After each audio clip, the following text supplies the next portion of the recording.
Bienvenidos a Cabronas Malhabladas, un podcast donde dos amantes de la historia y del chisme platicarán sobre las mujeres más rudas del pasado.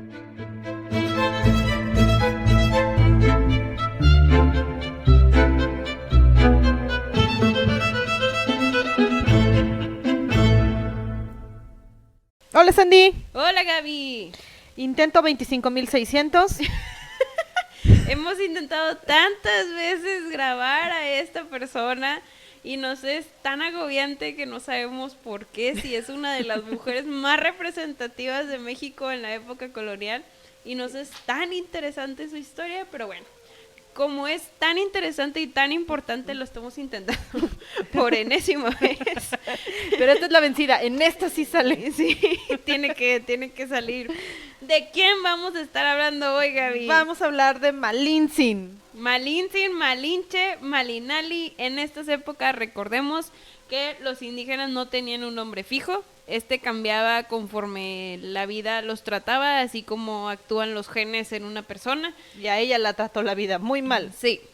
Malinche nació alrededor de los 1500, 1502, a veces 1504, depende, no tenemos fecha concreta.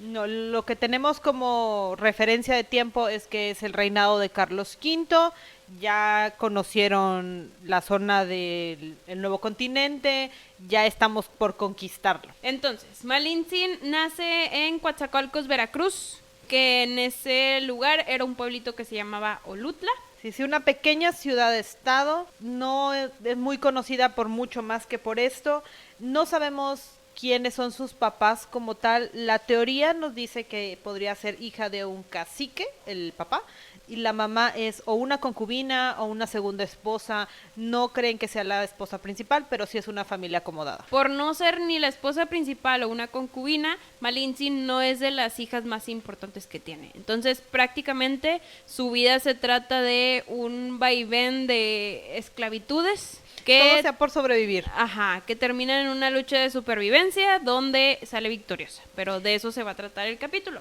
Entonces, como les decía Gaby, nace en Olutla, donde se habla una lengua, que también ella era políglota, entonces vamos a estar diciendo las diferentes lenguas que va aprendiendo conforme pasa su historia. En Olutla hablaba la lengua del Popoluca.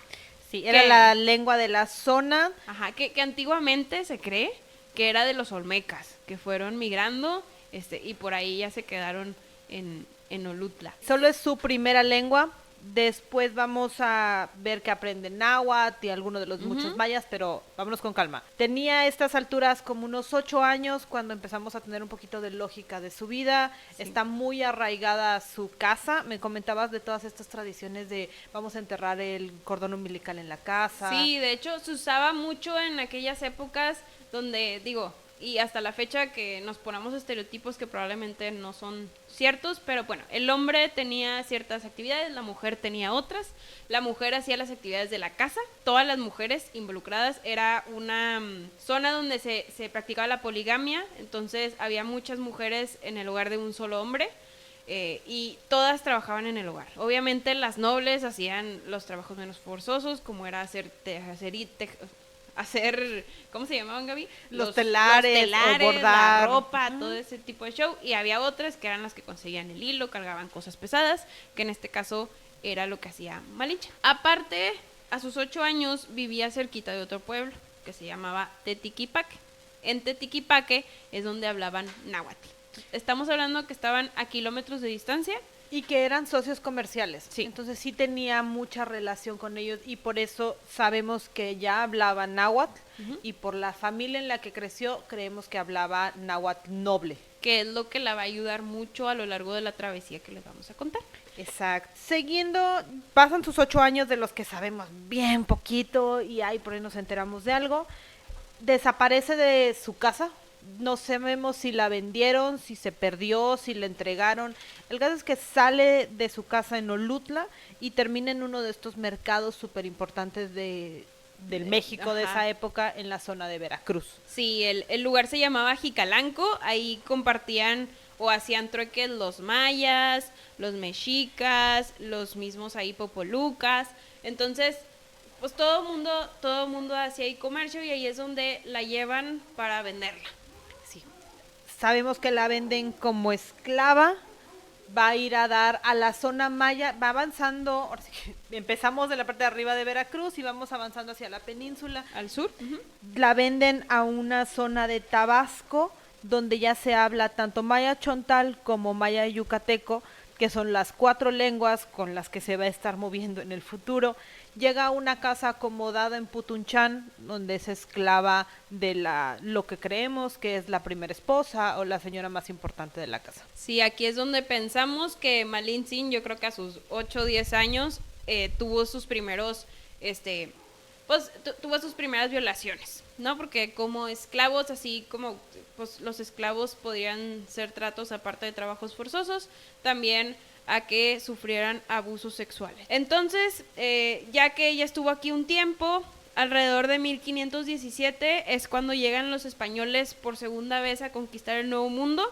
Ya habían puesto, de hecho creo que no había colonias todavía.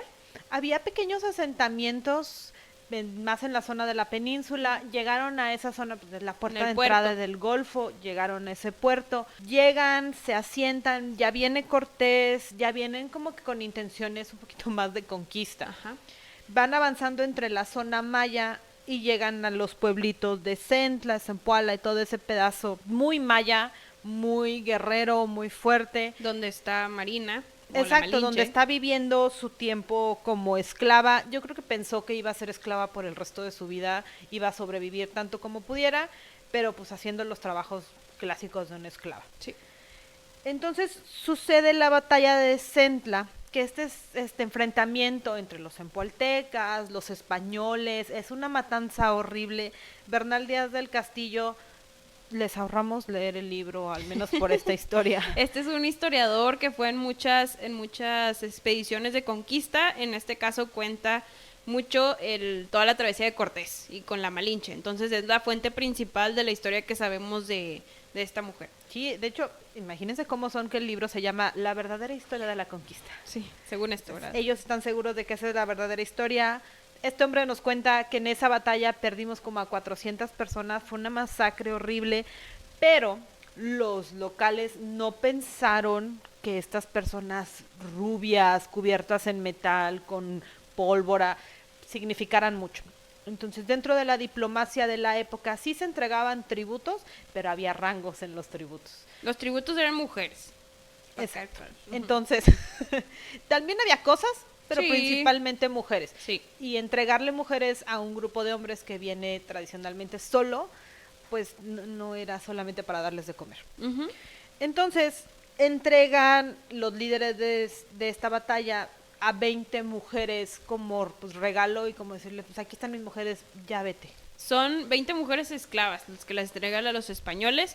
Como decía Gaby, en guerras, los indígenas cuando peleaban y consideraban que su rival fue digno o lo consideran ya como un aliado. Y cuando queríamos hacer una alianza, recordemos que aún en los indígenas las mujeres son monedas de cambio. Ajá. Entonces, cuando se consideraba una alianza o un enemigo poderoso o lo que sea, los líderes de la posición que perdió le daban las hijas nobles como parte del tributo o ofrenda de esa... vaya, de que ganaron, ¿no? En este caso los españoles ganaron, pero los nativos, o sea, los putunchanes, ¿sí? No. Puchuntecos, tal vez. Los que vivían en esta zona maya no los consideran tan importantes, entonces fueron 20 esclavas, entre las cuales estaba la Malinche. Las mujeres podían ser tomadas, pero los españoles católicos y piadosos no podían tomar esclavas impuras. No, claro que no. Entonces, ¿cómo las limpias? Bautizándolas y dándoles la palabra de Dios, son puras y libres para poder ser violadas. Una reverenda tontería, pero era una manera, yo creo, de ellos, o sea, es la manera en la que usaban la religión como símbolo de una excusa para hacer lo que estaban haciendo. Entonces, pues bueno, usaron la palabra de Dios para decir, estas mujeres ya son puras, ya las puedo violar porque... ya tienen un nombre que puedo decir. Entonces ya puedo usarlas como yo quiera. Entonces, aquí es donde a Malinche la bautizan. De hecho fue un fray que fue con ellos, que era Fray Bartolomé. La bautiza y le pone el nombre de Marina. Marina era la más bonita en teoría, o la que creemos que era y lo asumimos porque se le entregan a la mano derecha, entre comillas, de Cortés, al favorito, al que tenía la posición más noble y con el que mejor teníamos que quedar. Era Alonso Hernández Portocarreño. Este era primo hermano de un conde muy importante en Medellín. Aquí importante destacar que Hernán Cortés no tenía ningún rango, o sea, era un hidalgo cualquiera, sin título ni nada. Entonces, el favorecer o darle lo mejor a Portocarreño era una manera de agarrar posición entre su gente y decir, yo tengo al aliado más importante que confía en mí. Entonces, es una manera de hacerlo, ¿no? Además, cosa que a mí me sorprendió mucho que yo no aprendí en la primaria, es que toda esta empresa era ilegal. Sí. Ah, sí, súper ilegal. O sea, recordemos, Hernán Cortés no tenía el favor de la corona para ir a conquistar. O sea, normalmente los reyes, ya sea de España, Portugal, de lo que sea, le daban permiso a sus súbditos de ir a hacer ciertas conquistas bajo su nombre. No les daban dinero, pero pues les daban el permiso. Hernán Cortés lo estaba haciendo ilegalmente porque él formaba parte antes del grupo de colonizadores de una persona muy importante de Cuba que se llamaba Diego Velázquez. Entonces se le escapó a Diego Velázquez y él solito decidió conquistar las nuevas tierras y una manera de hacerlo legal era fundando una ciudad. Entonces las leyes de España decían que si juntabas a un grupo grande de gente y todos votaban porque se hiciera una nueva villa y aprobaran un nuevo líder, ya podías ir tú a explorar legalmente. Y fue precisamente lo que Cortés hizo cuando regresó a Veracruz, se asentó en el puerto ya con sus 20 mujeres, con Portocarreño contento y los otros 20 hombres que también recibieron mujeres. Él no, porque estaba casado. Sí, él estaba casado, que luego platicaremos de eso, pero él se casó en Cuba. Entonces, fundó la Villa Rica de la Veracruz. Llegamos a Veracruz a fundar la Villa Rica de la Veracruz, qué nombre tan fancy. Sí. Para Veracruz, que le decimos ahorita tan fácil. A estas alturas, Moctezuma, que es el líder de la Triple Alianza aquí en Tenochtitlan, en el centro del país, ya sabía que habían llegado seres de otro lugar, que se veían bien diferente a nosotros y que tal vez podían ser un problema. Pero bueno, en un inicio, estando todavía en la Villa Rica y todo, en el pelotón, no sé si se dice pelotón, pero en el grupo en el que está Hernán Cortés, hay un traductor, se llama Jerónimo de Aguilar. Jerónimo de Aguilar era un enviado anterior, quedó como esclavo en la zona maya y aprendió maya yucateco. Dicen que se casó con una yucateca, probablemente sí. ¿Quién sabe? La dejó ahí como quiera. La abandonó. Y él era el traductor principal de Cortés. De hecho, por eso lo rescataron, porque era útil. Conforme avanzamos y llegamos a la Villa Rica de la Veracruz y empezaron a llegar los enviados de Moctezuma, nos dimos cuenta de que ya no hablábamos la misma lengua y Jerónimo de Aguilar ya no servía. Ajá, ahí ya empezaban a hablar lo que es náhuatl, porque acuérdense que ahí por donde vivía Malintzin en un inicio, sus orígenes eran náhuatl. Entonces, ya esa lengua no la conocía y es cuando Marina, no sé con qué esfuerzo, porque imagínate, pues era una esclava que no tenía mucho voz ni voto y ahí como que se le prendió la chispa y dijo, de aquí soy para sobrevivir es y que ser... qué ovarios acercarte al hombre extranjero que líder, te sacó... líder aparte. Exacto, al que reconocen como el general, era el más importante, te sacó de tu pueblo, que tampoco era tuyo porque eras esclava, y decir, hey, yo sí puedo comunicarme y además puedo negociar por ti. Ajá, entonces ahí fue donde se hizo esta triada de traducción, donde Malintzin hablaba náhuatl o la lengua que necesitara porque era políglota, después le traducía a Jerónimo de Aguilar y Jerónimo de Aguilar traducía al español a Hernán Cortés. Y sin esta herramienta no hubiera funcionado su camino de conquista hacia el centro del país. No, y aparte que fue un camino muy pacífico, digo, yo sé que cuando llegaron a lo que es Cholula y todo eso que ahorita vamos a hablar, ya fue un poco más trágico, sí, pero en amables. Sí, la primera travesía de Veracruz a lo que es el centro de México fue muy tranquila, no hubo guerras tan grandes como las que vamos a ver en el centro ya que llegaron. Porque sus primeros acercamientos fue primero con el cacique gordo, con los totonacas.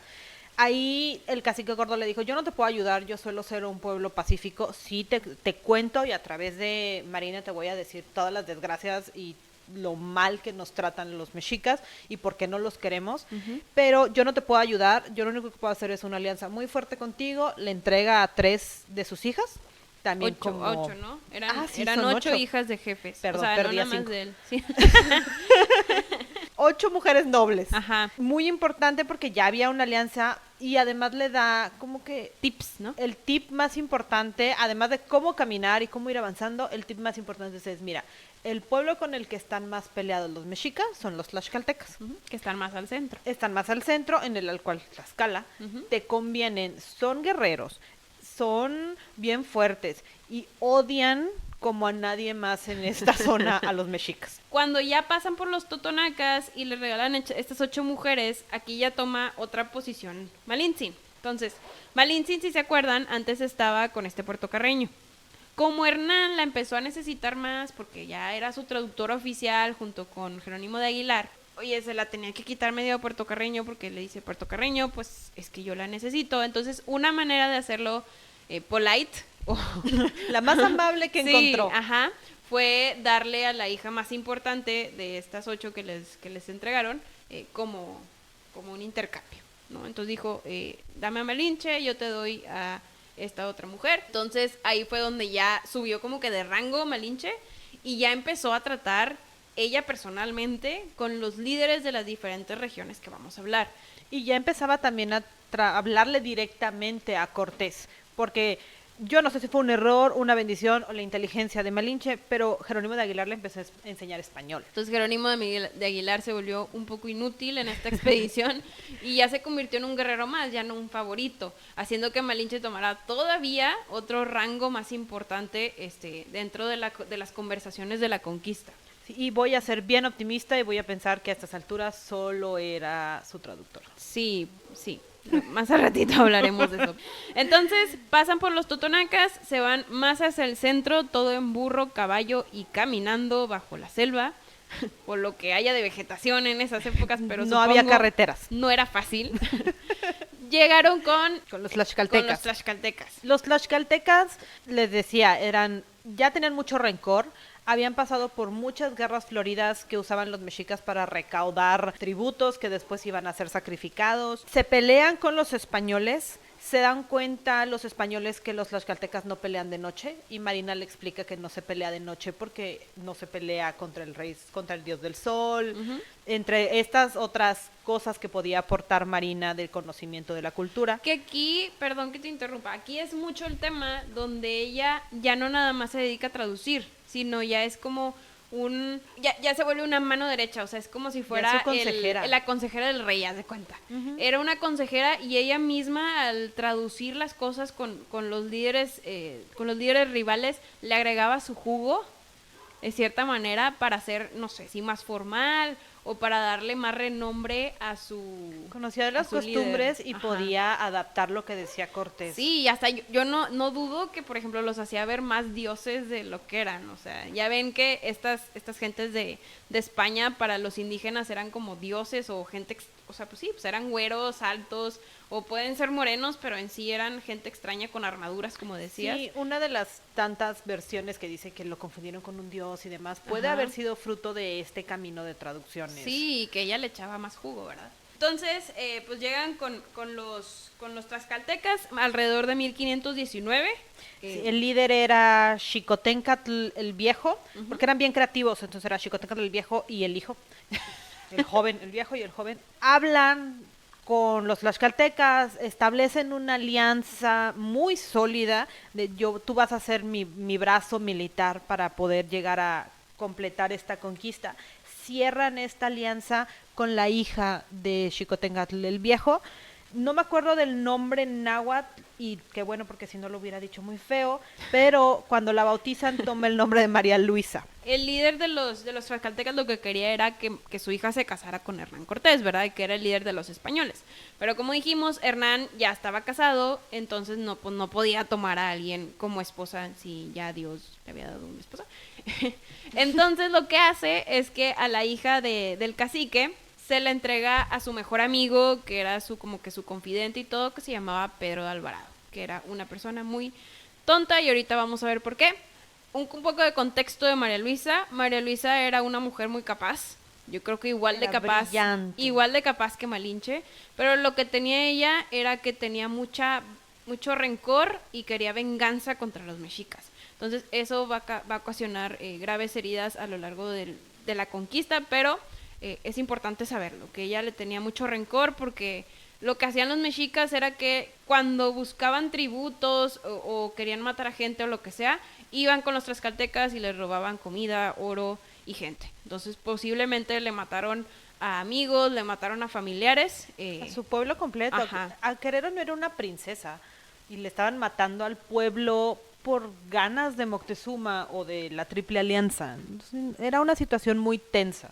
Entonces, esa venganza es muy importante próximamente. De Tlaxcala al actual Puebla, ahí está Cholula. Acabas de ir a Cholula. Muy bonito, recomendable. Era el centro ceremonial de la Triple Alianza. Todo era religión, la pirámide, que es de las más grandes en volumen del mundo. La más ancha, de hecho. Exacto. Era un centro bien importante, pero muy religioso, ¿no? Ahí no había armas. Y llega este ejército que ya es como del doble, del triple de tamaño de españoles y tlaxcaltecas, en teoría de paso. Los cholultecas los intentan detener, pues aceptan que entren los españoles como para darles comida, pero muy en son de paz, hasta ahorita. Los tlaxcaltecas se quedan afuera por todas estas riñas que ya existían. Nos enfrentamos a un escenario muy... A mí me da mucha curiosidad esta como anécdota en la que dicen que una viejita le cuenta del plan que tenían para matar a Cortés. Le cuentan a Marina, más bien, la viejita le dice, sálvate, vamos a matarlo, vamos a traer refuerzos y los vamos a expulsar a todos, aprovechando que la mayor parte de su fuerza militar no está en el pueblo. Entonces, Sálvate. Yo creo que la viejita ahí pensaba que era una aliada, pero al final Marina lo que hace es que le dice a los españoles, o sea, Marina no tenía un hogar porque la sacaron de muy chiquita y como siempre fue esclava, pues suponemos que ella era su propio hogar y ella hacía lo que era mejor para ella. Y lo que ella pensó fue seguir con los españoles. Entonces, pues le dijo a los españoles la historia que le dijo la abuelita. Mira, Cortés, te quieren matar, Sí. vámonos, o haz ¿Y eso algo. qué ocasionó? Una gran matanza. Sí. La historia la relata como la matanza de Cholula, donde murieron mujeres y niños, sobre todo, que eran los que vivían en la zona. Los tlaxcaltecas también seguramente aprovecharon para vengarse poquito y siguen el camino. Ni siquiera era necesario, o sea, nadie les había hecho nada, mataron a media Cholula y siguieron caminando hacia el centro del país, ya directamente hacia Tenochtitlan, ya habían pasado por las ciudades importantes. Moctezuma seguía mandando mensajeros de, oigan, no, porfa, deténganse, vámonos con calma. No le hicieron caso a nadie hasta que llegan a Tenochtitlan a tocar a la puerta de Moctezuma. Ya que llegan, ahí es cuando Malintzin habla directamente con Moctezuma y los nobles más importantes que lo ayudaban. Impresionante. O sea, yo creo que hasta ellos mismos dijeron, ¿qué onda? Que estás con una mujer, pero luego vieron que no había manera de comunicarse y no tuvieron de otra. O sea, le tuvieron que dar su respeto. De hecho, también toda la gente que iba con Cortés ya le decían Doña Marina. O sea, ya no nada más era Marina o Malinali, era Doña. Entonces ya era todavía más importante y sabían que era clave para lo que era la conquista. Para los españoles ella era Doña Marina y para los indígenas él era el capitán Malinche. Ajá, entonces ella siempre tuvo ese ente importante como si ella fuera la líder, ¿no? Y Cortés estaba bajo ella. Ahí es lo impresionante de esta mujer, que prácticamente pudiéramos decir que ella conquistó Ella solita, sí, ella solita. Con la fuerza de los españoles. Entonces llegan con Moctezuma, se dice que Moctezuma y Hernán Cortés hicieron una buena relación, una buena alianza, pero igual Moctezuma era puesto como prisionero. Lo secuestra dentro de sus propios castillos. La gente empieza a desconfiar de Moctezuma porque aunque Moctezuma era muy fuerte y era el que más méritos tenía, que era como se manejaba esta sociedad, empezaba a parecer muy débil frente a los españoles y al ejército de tlaxcaltecas que tenían. Y la verdad, el músculo que tenían los españoles era mucho más grande. Las negociaciones iban bien. Cortés le decía, bueno, respóndele tú a Carlos V a través de mí y nos la llevamos en paz, ¿no? O sea, hacemos una conquista muy diplomática. ¿Sí se acuerdan que les platicaba de Diego de Velázquez? Que sí, él no estaba feliz con lo que estaba haciendo Cortés y que ya había llegado tan lejos. Sí, entonces, ¿qué hizo Diego de Velázquez? Mandó a otro subordinado que se llama Pánfilo de Narváez a parar a Cortés. Y lo mandó a la Villa Rica de la Veracruz. Sí, a forma de acto desesperado sale corriendo Cortés con Malinali porque la necesitaba para el camino y unos cuantos hombres a tratar de detener a Pánfilo, decirle, mira, esto ya es legal, no pasa nada. Y creo que es uno de los error. grandes errores de Cortés fue dejar a nuestro amigo Pedro de Alvarado. Sí, que ¿se acuerdan que les dije que era una persona muy tonta? Bueno, era una persona tonta con una mujer o esposa entre comillas, porque no era esposa por la iglesia, pero bueno. Por la iglesia católica no. Ajá. Para los ritos indígenas sí estaban Sí. bien casados. Entonces le voy a decir su esposa. Con una esposa demasiado inteligente y con mucha ira. Entonces ocasionó que se hiciera una de las peores guerras que pudo haber habido, yo creo, en esas épocas. En este caso, Cuauhtémoc, que era pariente de Moctezuma, tomó el liderazgo por parte de los indígenas y Pedro de Alvarado pues, atacó a todo lo que se movía. Era una fiesta a uno de sus dioses. Ajá. Voy a asesinar el nombre si lo intento. Entonces, Sí, no. era una fiesta pacífica donde estaban celebrando a los dioses y Pedro de Alvarado se volvió loco. Se y le botó la empezó a canica. matar a todo y a hombres, niños, mujeres, viejitos, lo que se le atravesara enfrente. Con la ayuda de la organización de Cuitláhuac y de Cuauhtémoc, trataron de contener toda esta situación y los logran sitiar en el palacio de Axayaca. Se podría decir que esta guerra la perdieron los españoles, y pues obviamente esto llegó rápidamente a oídos de Cortés. ¿Y Cortés qué hizo? Se vino corriendo de regreso a la Ciudad de México una vez que ya terminó allá con Diego de Velázquez y Pánfilo de Narváez. Tan rápido como pudo, ya llegó en un sitio muy fuerte, ya no tenían comida, ya no tenían agua, los tenían bien, bien apretados. Y a los españoles que tenían adentro del templo Exacto, mayor, llegó ¿no? Cortés a decir, te dejé todo bonito, te lo dejé en orden, ¿qué pasó? Le explican todo lo que acaba de suceder, entienden el sitio, meten al sitio, trata Cortés de negociar con Moctezuma, pero Moctezuma ya no era el líder fuerte del pueblo. Ya en estos tiempos Cuauhtémoc era el líder principal, o sea, ya lo consideraban como el rey, porque acuérdense, bueno, no sé si lo sabían, pero en estas zonas no se trataba sobre una monarquía de herencia, era más como por meritocracia, como decías, Gaby. Sí. Entonces el que se lo merecía era el líder del lugar. Entonces, pues a Cortés no le sirvió el utilizar a Moctezuma como parte de tranquilizar a la gente para él volver a tomar el mando. Entonces lo que sucede es que Moctezuma se para ahí y le empiezan a apedrear. Otra teoría que me gusta mucho pensar es que Cuauhtémoc mandó a Moctezuma para distraer a todos. Ya sabían que Moctezuma se iba a morir porque pues ya no había para dónde.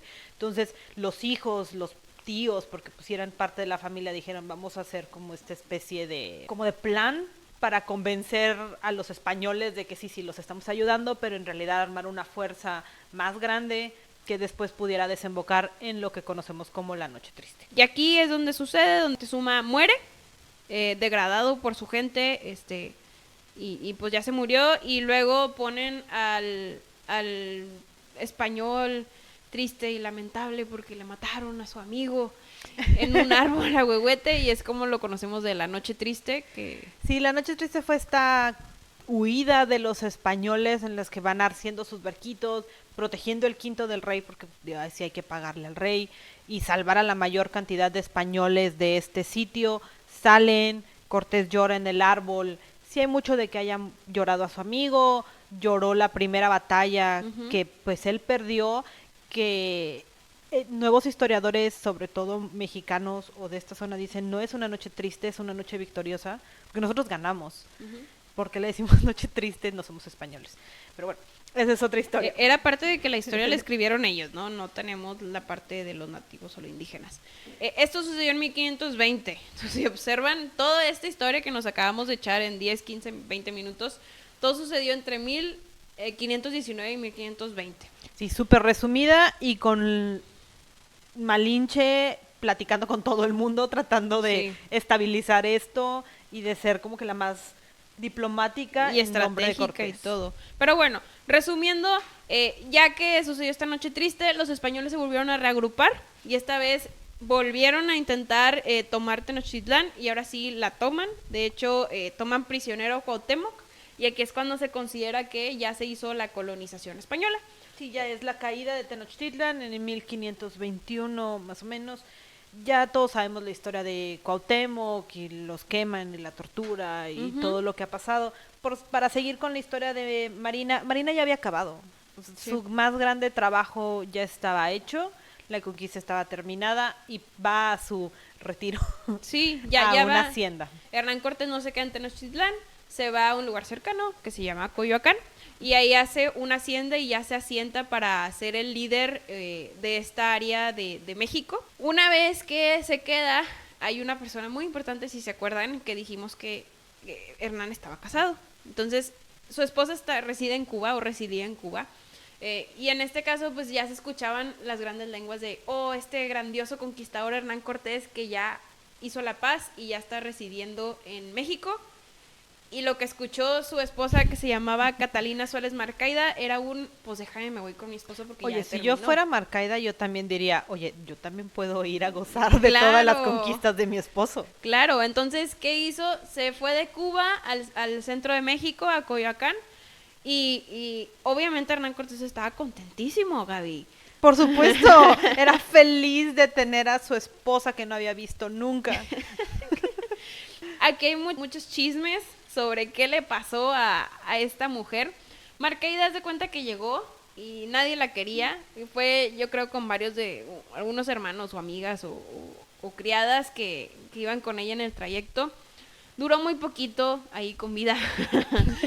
Duró alrededor de unos 10, 11 meses. Tuvo una trágica muerte. En una de las cenas que tuvieron ahí conmemorativas, Hernán Cortés y todo, ella apareció muerta en su cuarto.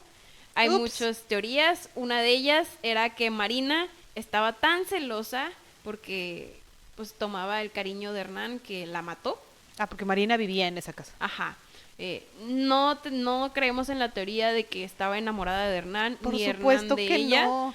La realidad es que creemos que es más por algo de conveniencia y porque ella era muy inteligente y pues, lo que buscaba era sobrevivir. Otra teoría es que Hernán la ahorcó de desesperación porque no la soportaba.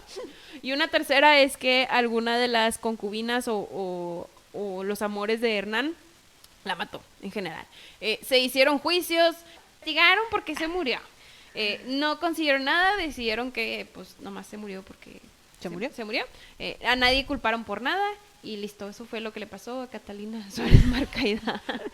Para este entonces, esta Malinali ya tenía un hijo con un hijo con Hernán Cortés que se llamaba Martín Cortés Malintzin. Sí, a mí me sorprende mucho que si estamos hablando de una mujer que seguramente usaron en muchas ocasiones, ¿por qué se embarazó hasta ahorita? Era solo cuando era importante.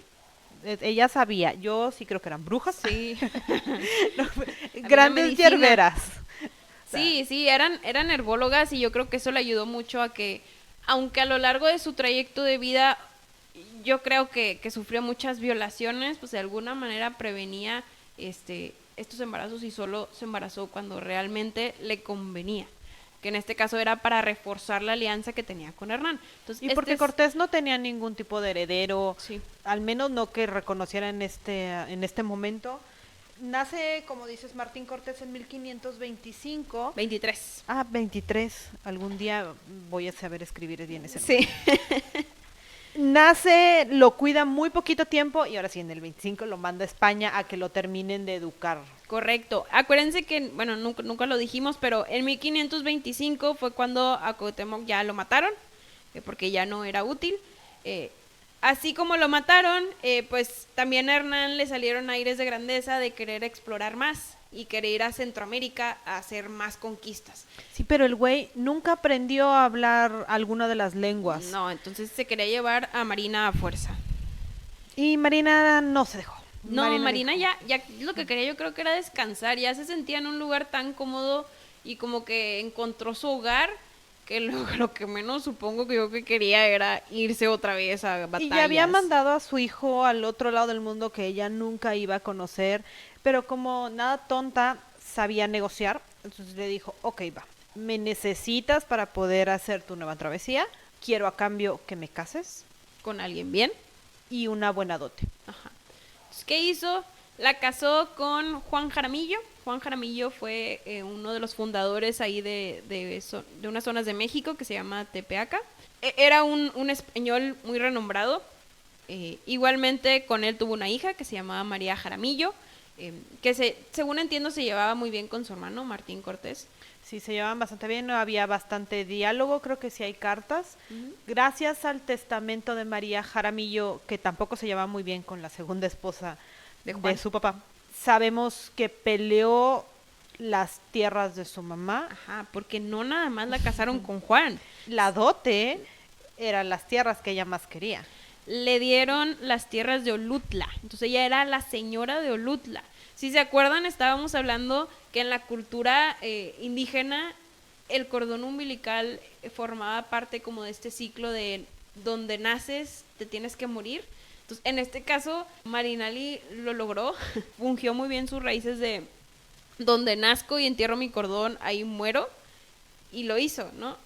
Salió esclava de ese pueblo y regresó como la señora de... La gobernante. Sí, era la cacique de Olutla. No sabemos mucho de cómo lo gobernó, si lo gobernó, cuántas tierras pudo tener o no. Porque muere luego, o sea... Sí, nos quedan como 2 años de Marina donde no hay mucho registro de su vida. En 1529 muere de algo. Ajá, suponemos que fue alguna epidemia, que ahí sucedían muchos.